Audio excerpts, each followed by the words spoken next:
네, 교회 소식 말씀드립니다. 처음 교회 나오신 여러분 주님의 이름으로 환영합니다. 오늘 김은지 사모님 친구분께서 캐나다에 사시는데 잠깐 개인적인 일이 있으셔서 잠깐 귀국하셨어요. 그래서 그다음에 꼭 한번 얘기 한번 같이 드리고 싶다고 하셨는데 환영의 박수 집사님이시죠? 예, 송도에 있잖아요. 네, 환영합니다.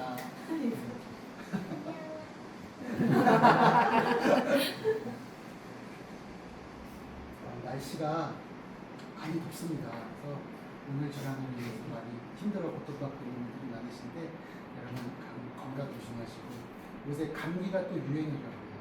네, 저도 얼마 전에 청주에 전화를 보내봤더니 감기가 걸려서 목소리가 다 안 나오시고 그러더라고요.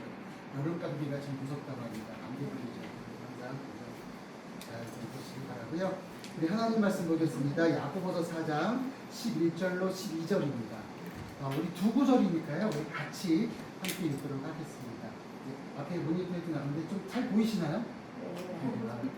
너무 잘 보여요. 감사합니다. 우리 같이 함께 읽겠습니다. 시작. 형제들아 서로 비방하지 말라. 형제를 비방하는 자나 형제를 판단하는 자는 곧 율법을 비방하고 율법을 판단하는 것이라. 내가 만일 율법을 판단하면 율법의 진행자가 아니요 재판관이니라.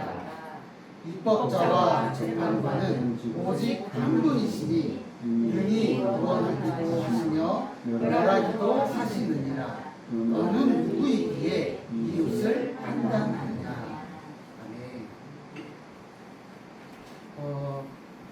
오늘 제가 이제 어제 기도하면서 주어를 좀 이해가 안 되고 쭉 하다가 보니까 함께 지어가는 교회가 오늘이 딱 이제 10번째 예배 드리는 날이에요.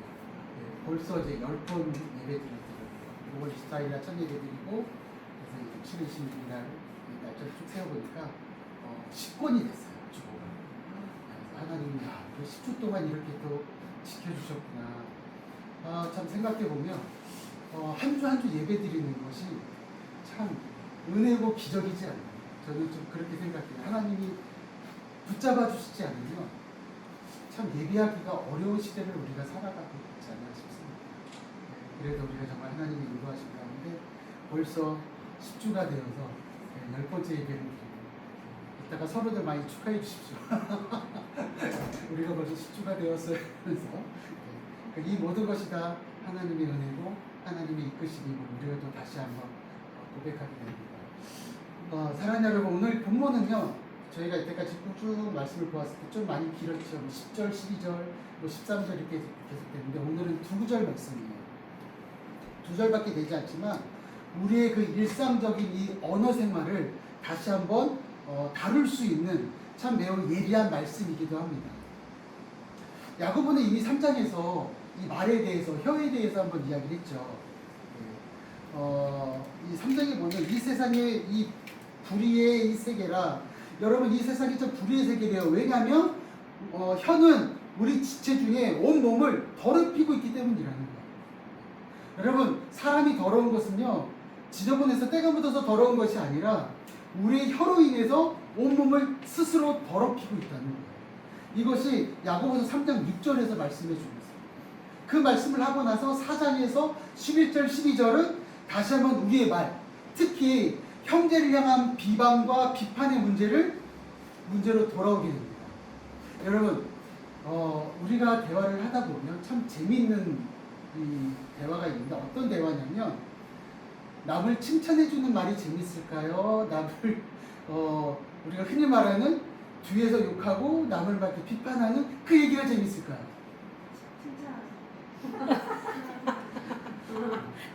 우리 또 이 말을 들으면 속으로 다 어떻게 생각해요? 아우 저 가시. 그러면서 되게 즐거워하죠. 예. 여러분 남은 칭찬하는 말은 5분 10분이면 다 끝나요. 5분 10분도 길지요. 그런데 남을 뒤에서 욕하고 비방하고 판단하는 말은 24시간이 모자라요. 그것이 우리들의 한 모습 아니에요? 여러분이 비방하다, 판단하다라는 이 두 단어가 아주 짧은 이 본문에서 반복해서 등장을 해요. 왜 그러냐면 야고보 당시 이 교회 공동체 안에 서로 비방하고 비판하고 판단하는 일들이 너무나 많았다는 거예요. 이 문제가 얼마나 심각했는지를 보여주고 있습니다. 그리고 이것은요, 우리도 마찬가지라는 거예요. 우리에게도 적용이 됩니다. 오늘 우리 교회, 우리 가정, 우리 함께 지어가는 교회는 그렇진 않은 것 같아요. 아멘. 반응이 없는 거 보면 조금 심각해지는데, 예, 우리 교회는 그런 게 없는 것 같아요. 예, 우리 가정, 또 우리의 SNS, 이런 이 대화 속에 여전히 반복되는 문제가 비방하고 판단하고 비판하는 거라는 거죠. 그러나 야고보는요, 단순히 뒷담화하지 말라, 거기서 끝나는 것이 아니에요. 그런 훈계로 끝나는 것이 아니라 그는 우리가 형제를 판단할 때 우리도 모르게 이 하나님의 자리를 침범하고 있다는 것을 말씀해 주고 있는 거예요. 단순히 비방하고 비판하는 것은요, 그 한 사람에 관한 문제가 아니라 하나님의 자리까지 우리가 침범하고 판단하고 있다는 거예요. 이 놀라운 진실을 드러내고 있는 거예요. 갑자기 막 심각해지시죠? 아, 네, 여태까지 얼마나 많이 비판을 살아왔고. 오늘 이 말씀을 통해서 우리의 말이 얼마나 이 심각한 영적인 문제인지, 그리고 그 자리에서 우리를 자유케 하는 복음의 은혜가 무엇인지를 함께 나눌 수 있기를 소망합니다. 잠언 18장 21절 말씀을 보면요, 이런 말씀이 있어요. 죽고 사는 것이 혀의 힘에 달렸나니 혀를 쓰기 좋아하는 자는 그 열매를 먹으리라. 여러분, 죽고 사는 것이 어디에 있다고요? 먹고 입고 이것의 문제가 아니라 혀의 힘에 달려 있다는 거예요. 이렇게 무섭습니다. 우리 말이, 우리 혀가 굉장히 그렇게 힘이 있다는 거예요. 그래서 혀를 쓰기 좋아하는 자는 그 열매를 어떻게 해요? 먹게 된다는 거예요. 제가 지난주에인가요? 지지난주인가 말씀드렸죠. 제가 오늘 백제에서 오전에 백제 얘기했나요? 오전에 선교사분한테 백제 했다가 그날 저녁에 이제 백제에 수술을 했어요. 사역이 너무 힘들어서 하여튼 저 병원에 일주일만 있고 싶어요. 건강한데? 그런데 갑자기 무릎이 아파서 갔더니 뼈 조각이 막 돌아다니는, 뼈제거하는 수술을 일단 일주일쯤 정말 병원에 있는 거예요. 제가 수술을 10번 했다고 했잖아요. 수술 9번 끝나고 나서 장난으로 그랬어요. 이왕 하는 거 10번 채우자. 정말 미련한 건 아니에요. 그냥 10번 채우자. 그랬더니 놀랍게 하나님이 그 입술의 열매를 참으로 응답하셨어요. 갑자기 멀쩡하던 데가 아파서 또 수술했어요. 10번은 채웠어요.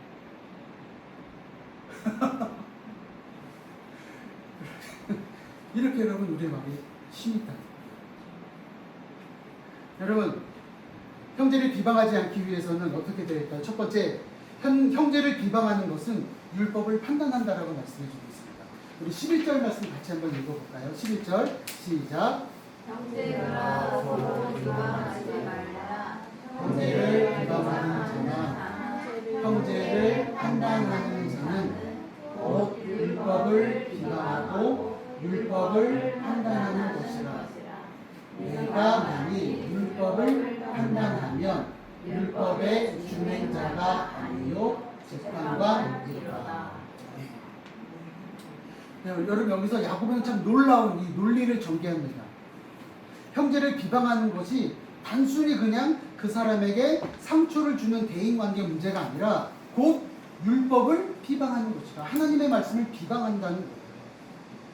여기서 말하는 율법은요, 야고보서 2장 8절에서 언급된 최고의 법이에요. 혹시 기억나는 분 계십니까? 기억이 안 나실 것 같아서 제가 질문을 드렸어요.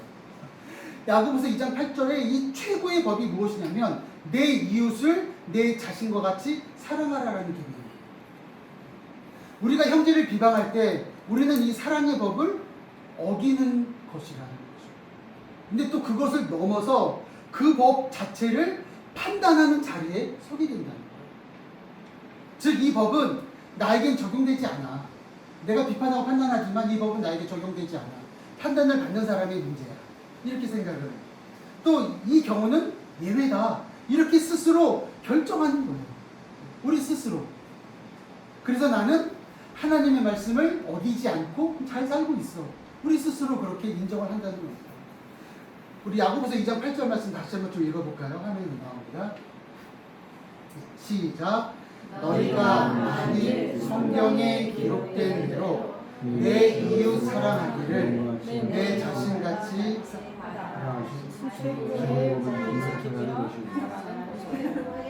법을 지키면 잘하는 것이거니와.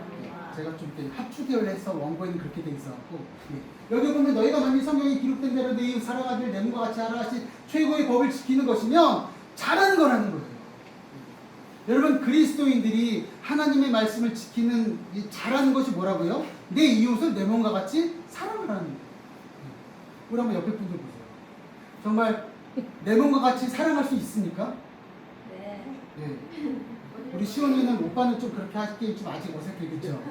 잘 모르기 때문에. 알면 괜찮은데. 우리 서진이도 시온이를 그렇게 사랑하기 좀 아직 어색하죠? 그래요. 어색해요. 네. 그래, 여러분 또 보세요. 마태복음 7장 12절 말씀 같이 한번 또 읽어보겠습니다. 1절 2절 시작. 비판을 받지 아니하려거든 비판하지 말라. 너희가 비판하는 그 비판으로 너희가 비판을 받을 것이요 너희가 헤아리는 그 헤아림으로 너희가 헤아림을 받을 것이니라. 아멘. 여기 보세요. 우리는 남들을 비판할 때 나는 비판을 받는다고 생각하지 않아요. 그 사람은 비판을 받을 만한 마땅한 일을 했기 때문에 비판하는 거야. 그 사람 잘못했기 때문에 나는 그 사람의 잘못을 지적하고 비판하고 정죄할 수 있는 거야 라고 우리는 그렇게 생각한다는 거예요. 우리 스스로. 그렇지 않나요? 우리 특히 부모님들이 제일 많이 하는 실수가 뭐예요? 깨우면 안 일어나요. 안 일어나면 어떻게 해요? 사랑으로 더 안아주고 깨우시나요? 그렇죠. 소리만 지르면 은혜지요. 소리만 지르는 게 있잖아요. 또 어떻게 해요? 이불을 막 치우든지 그래도 안 일어나면 막 손으로 흔들고 안 일어나면 발로 차고 안 그러면 너 용돈 안 줄 거야! 막 이러면서 협박을 하죠? 네. 여러분 우리가 그렇다는 거예요. 예. 그냥 사람으로 그냥 볼에다 뽀뽀해주면 얼마나 좋아. 이러면서 일어날 수 있어요. 예. 사랑의 언어를 표현해주면 이 사람이 놀래가지고 다섯도께 왜 그래? 그리고 일어날 수 있어. 그치, 시연아? 엄마한테 그렇게 꼭 부탁하세요. 네. 여러분 비판하지 마세요. 늦게 일어날 수 있어요. 뭔가 문제, 일이 있으니까 늦게 일어날 수 있어요. 그렇다고 비판하지 말라니까 늦게 일어나야지 이렇게 생각하시면 안 돼요. 비판을 받지 않냐, 나도 비판을 받지 않으려면 비판하지 말라는 거예요. 네. 내가 비판하면 그 비판으로 나도 비판을 받게 된다는 거예요. 11절 이 오늘 본문 읽었던 11절 이 후반부에 이 논리를 더 명확하게 우리에게 말씀해주고 있어요. 내가 만약 율법을 판단하면 율법의 준행자가 아니요 재판관이라는 거예요. 준행자는 뭐예요? 따르는 사람이에요. 재판관은 뭐예요? 판단하는 사람이죠. 우리는 원래 하나님의 법 아래서 그 법을 지키는 준행자들이에요. 법을 지키는 사람들이에요. 판단하는 사람이 아니라는 거죠. 그런데 본래 하나님은 법 아래에 서서 그 법을 지키며 살아가야 할 준행자인데 우리가 형제를 함부로 판단하기 시작하면 우리가 형제를 함부로 비판하기 시작하면 우리는 어느새 법 위에 서서 법을 판단하기 시작한다는 거죠. 그래서 재판관의 자리로 우리 스스로가 옮겨가고 있다는 거죠. 이것이 얼마나 위험한 자리 바꿈인지 여러분 우리는 종종 깨닫지 못할 때가 너무나 많다는 거죠. 어느 한 목수가 있었습니다. 이 목수가 오랫동안 함께 일해온 이 동료의 실수를 두고 맨날 다른 사람들에게 여러 번 얘기하는 거예요. 쟤는 토치를 잘 못하고, 쟤는 둘 다 치수도 잘 못 재. 맨날 잴 때마다 달라. 계속 이렇게 막 비방하는 거예요. 그 사람은 원래 저래 믿을 수가 없어. 이렇게 막 얘기를 하고 나요. 그의 말은 사실에 근거한 거예요. 그런데 반복적으로 동료에 대한 평판은 점점 나빠지기 시작합니다. 그런데 어느 날 그 목수가 자신도 모르게 큰 실수를 저질렀어요. 그리고 놀랍게도 그가 그렇게 비방하던 그 동료가 가장 먼저 다가와서 무엇을 했냐면 그 실수를 덮어주었어요. 나를 비방한 사람이 큰 실수를 했는데 그 실수를 꼬집고 얘기하고 다른 사람들한테 말하는 것이 아니라 그 실수를 덮어주고 함께 해결해 주었습니다. 목수는요, 그날 밤에 이렇게 고백했습니다. 나는 그의 재판관 노릇을 했는데 그는 나의 이웃이었구나. 이 이야기는 다시 한번 우리들에게 좀 도전을 주는 이야기입니다.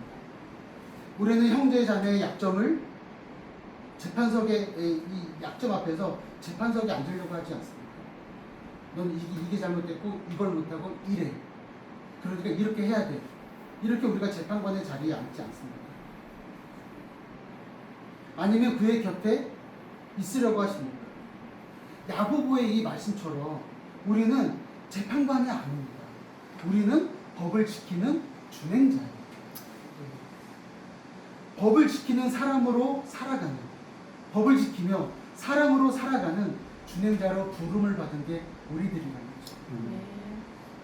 이 시간 그 주님의 사랑으로 함께 나아갈 수 있는 저와 여러분 될 수 있기를 주님의 이름으로 축복합니다. 네. 좀 서먹서먹하고 어색하시겠지만 우리 옆에 분들에게 이렇게 한번 축복해 볼까요? 주님의 사랑으로 사랑하겠습니다. 주님의 사랑으로 사랑하겠습니다.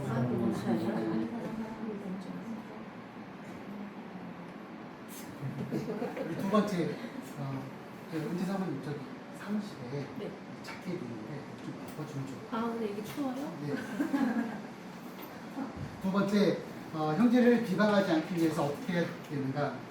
입법자와 재판관은 오직 한 분이시라는 거예요. 12절은 이 본문의 신학적 정점입니다. 신학적 정점입니다. 그래서 입법자와 재판관은 오직 한 분이시다. 한 분. 그래서 능히 구원하게 하기도 하시며 능히 멸하기도 하신다. 이렇게 말씀을 해주고 있어요. 야고보는요, 우리가 왜 형제를 판단할 자격이 없는지 그 근본의 이유를 말씀해주고 있는 거예요. 법을 만드시고 심판하실 권세를 가지신 분은 오직 하나님 한 분이시라는 거예요. 우리가 심판하는 것이 아니라 하나님만 우리를 심판할 수 있다는 거죠. 여러분 혹시 그런 이야기 들어본 적 있어요? 넌 왜 그렇게 생겼니?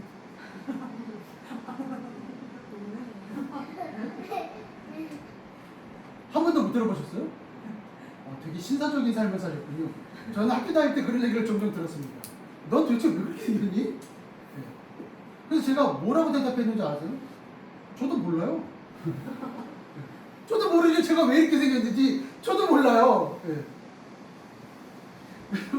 많은 사람들은 보이는 걸 가지고 판단하고 그냥 생각하고 판단하고 계속해서 판단을 하는 거예요.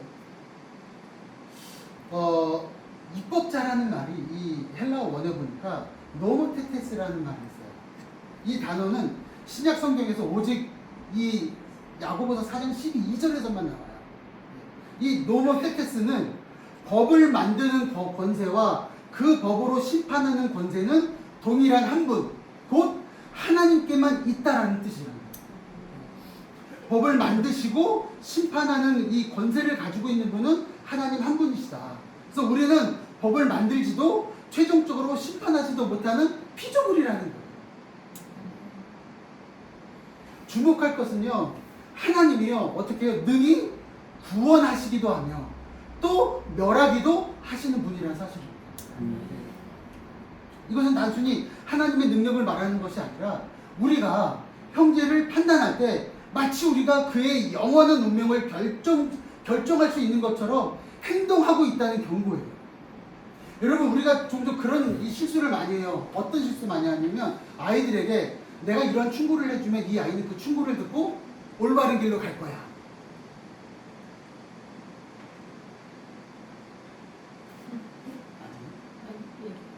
아니에요? 네? 내가 이런 충고를 해주면 이 충고를 듣고 얘는 올바른 길을 가게 될 거야. 이렇게 생각하고 충고하지 않으세요? 그렇죠. 근데 그렇게 가요? 아니, 우리끼리인데 솔직히 가야죠. 어떻게 우리 그렇게 가요? 안 돼요. 마음처럼 안 돼요. 네? 아무리 충고를 해도 아무리 얘기를 해도 충고를 받아들이는 게 몇 프로나 될까요? 앞에서는 받아들이지만 뒤에 가서 욕할 수는 있어요? 네. 그래서 우리가 장수하는 거예요. 요거라도 먹어서. 여러분, 그렇다는 거예요. 우리가 그의 삶을, 인생을 바꿀 수 없어요. 아무리 우리가 많은 이야기를 해주고 도움 주는 이야기를 한다고 해서 그의 삶을 바꿀 수 있는 힘이 우리에게는 없다는 거예요. 누구에게 있어요? 하나님에게 있다는 거예요. 하나님을 의지하고 하나님을 바라보며 그것을 함께 나눌 때 그때 하나님의 말씀의 역사가 그 안에 꼽히기 시작하는 겁니다. 감정적으로 충고하지 마십시오. 기본으로 충고하지 마십시오. 하나님의 말씀을 함께 나누십시오. 다스리시고 이끄시고 키우시는 분은 하나님이십니다. 이것을 말씀해 주고 있는 거예요. 너희들이 스스로 판단하고 정죄한다고 그가 변하지 않는다. 법을 만드시고 그 법을 진행하시는 분은 하나님이시다. 그 하나님이 너의 삶에, 너희 자녀들의 삶에, 너희 가정의 삶에, 이 나라와 민족의 삶에 하나님이 역사하실 것이다. 이것을 말씀해 주고 있는 거예요. 저는 정체기를 되게 싫어합니다. 약간 좀 이렇게 닭살 돋을 정도로 싫어해요. 그런데 확실하게 말씀드릴 수 있는 건 하나님께서 이 나라를 지키고 있으시다는 거예요. 그래서 너무 걱정하지 마십시오. 하나님의 가장 선하심으로 이끄심으로 인도하세요. 왜요? 이 나라와 민족을 위해서 기도하는 여러분이 계시기 때문입니다. 하나님이 일하십니다. 로마서 14장 4절 말씀 한번 볼까요? 로마서 14장 4절과 10절입니다. 같이 한번 읽겠습니다. 시작. 남의 하인을 판단하는 너는 누구냐?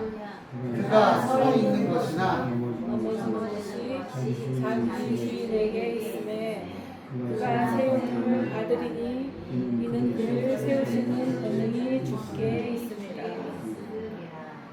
내가 어찌하여 내 형제를 비판하느냐? 어찌하여 내 형제를 없이 여기느냐? 우리가 다 하나님의 심판대 앞에 서리라. 아멘. 여러분, 로마서 14장 4절을 보니까 남의 하인을 판단하는 너는 누구냐? 너는 왜 판단하느냐? 서 있는 것이나 넘어지는 것이 자기 주인에게 있다. 주인이 알아서 하는 것이지 너가 판단할 문제는 아니라는 거예요. 네, 우리 인생에 우리가 살아가다 보면 넘어질 수 있어요. 그렇죠? 주저앉을 때도 있어요. 그러나 또 일어서기도 합니다. 그런데 우리가 아무리 그것에 대해서 이야기한다고 그 사람이 일어서요? 아니요. 주인이 일어서라고 할 때 일어설 수 있는 거예요. 어떤 하인이 쉬고 있어요. 쉬고, 야, 너 왜 쉬고 있어? 일하고 있는데, 주인이 날 쉬라고 그랬어. 그럼 할 말 있어요? 없어요. 더 이상 얘기하면 안 되는 거예요. 다른 사람 다 일하고 있는데 혼자 일해요. 야, 너 왜 혼자 일해? 주인이 나에게 지금 이 일을 지금 하라고 그랬어. 야, 다시 너도 쉬어. 쉴 수 있어요? 아니, 쉴 수 없다는 거예요. 왜요? 주인이 명령했기 때문에. 우리 삶의 주인이 누구예요? 하나님이시잖아요. 이것을 우리가 인정을 하면 이 문제는 사실 쉽게 해결될 수 있는 거예요. 우리 삶의 주인은 하나님이십니다. 우리의 삶을 인도하시는 분이 하나님이십니다. 쉬게 하시고 걷게 하시고 뛰게 하시고 눕게 하시고 잠을 잘 수 있게 하시는 분도 하나님이신 거예요. 그렇기 때문에 14장 10절에 어찌하여 내 형제를 비판하느냐? 어찌하여 내 형제를 업신여기느냐? 우리가 다 하나님의 심판 때에 설 것이다. 업신여기지 말라는 거, 업신여길 필요가 없다는 거예요. 우리 주인이 하나님이시기 때문에. 오늘 이 본문의 마지막 질문은 우리의 마음을 굉장히 찌릅니다. 너는 누구에게 이웃을 판단하는 거야? 너 누구니? 세판 모르는 사람들 막 얘기하면 돼요? 안 되잖아요. 너 누구니? 이 질문 앞에서 우리는요, 겸손해질 수밖에 없는 거예요. 우리는 형제의 모든 사정, 그 마음의 동기, 그가 걸어온 인생의 무게를 온전히 알 수 없어요. 알지 못해요. 오직 하나님만이 사람의 중심을 보시고 온전히 알고 계시는 거예요. 그래서 사무엘상 16장 7절 말씀 한번 같이 한번 볼까요? 시작.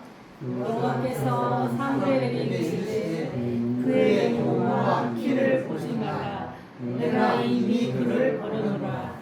내가 보는 것은 사람과 같지 않으니 사람은 외모를 보거니와 나 여호와는 중심을 보느니라 하더라. 사람은 제일 처음에 외모를 봐요.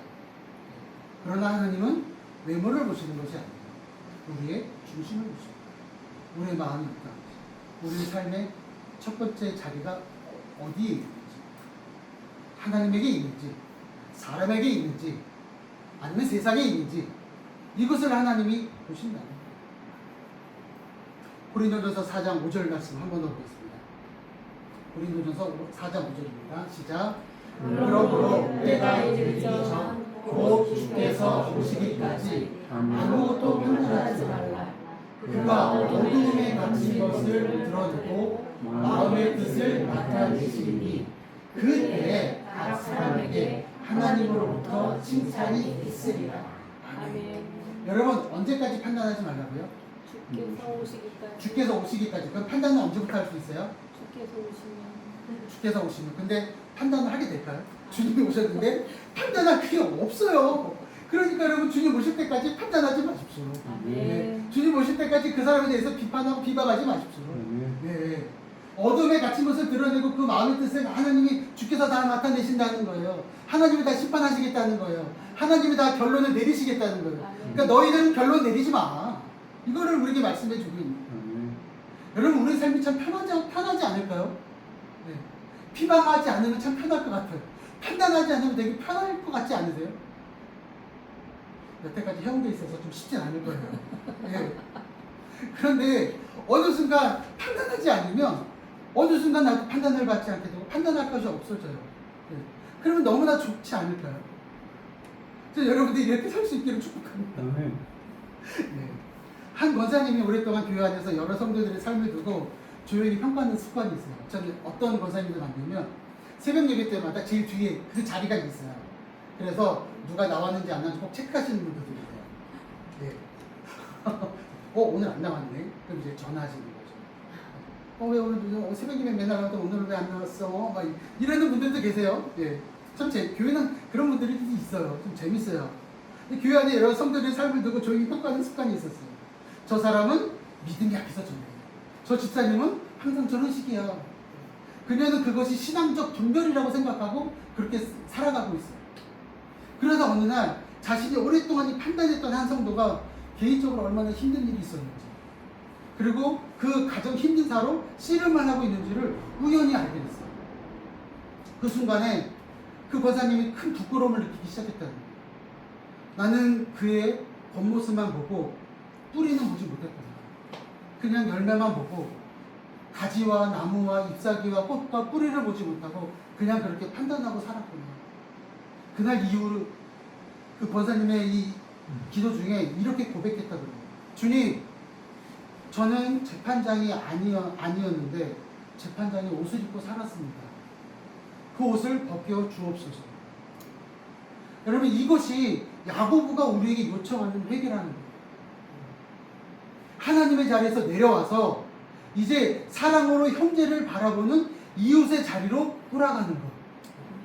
오늘 야고보는 이것을 우리에게 말씀해 주고 있는 거예요. 사랑하는 여러분, 오늘 본문은요, 우리의 말과 마음의 습관을 정직하게 비추는 본문입니다. 우리가 얼마나 쉽게 형제의 재판관이 되었는지. 그러나 이 짧은 2절의 말씀은 우리를 정죄하기 위함이 아니라 정말 진정한 참된 자유로 우리를 초청하기 위함이다. 우리가 재판관의 무거운 옷을 벗을 때 비로소 형제를 사랑으로 품을 수 있게 됩니다. 자유를 누릴 수 있게 됩니다. 그리고 놀랍게 우리를 판단하실 권세를 가지신 유일한 재판장, 바로 예수 그리스도께서는 십자가에서 우리를 정죄하지 않으셨어요. 오히려 우리를 자기 자신을 죽기까지 목숨을 내어주셨어요. 우리가 마땅히 심판을 받아야 할 자리인데 주님이 대신 그 자리에 서셨습니다. 요한복음 3장 17절 말씀 보면 하나님이 그 아들을 세상에 보내신 것은 세상을 심판하려 함이 아니요 그로 말미암아 세상이 구원을 받게 하려 하심이라. 주님은 우리에게 심판자로 오신 게 아니에요. 우리를 구원하시기 위해서 오신 거예요. 그러므로 여러분, 이제 더 이상 두려움으로 서로를 판단할 필요가 없습니다. 우리를 온전히 아시고 우리를 온전히 사랑하시는 그 은혜 안에서 우리도 형제를 향해 같은 사랑과 인내로 나아갈 수 있게 되는 거죠. 사랑하는 여러분, 이번 한 주간의 삶이 형제를 비방하는 삶이 아니라 예수로 말미암아 예수의 사랑으로 힘입어 서로를 더 사랑하고 섬겨줄 수 있는, 그래서 이제는 그 무거웠던 재판장의 옷을 다 벗어버리고 사랑의 이웃의 옷을 입고 한 주간 살아가시는 거룩한 성도님들 되시기를 주님의 이름으로 축원합니다. 아멘. 우리 함께 찬양하겠습니다.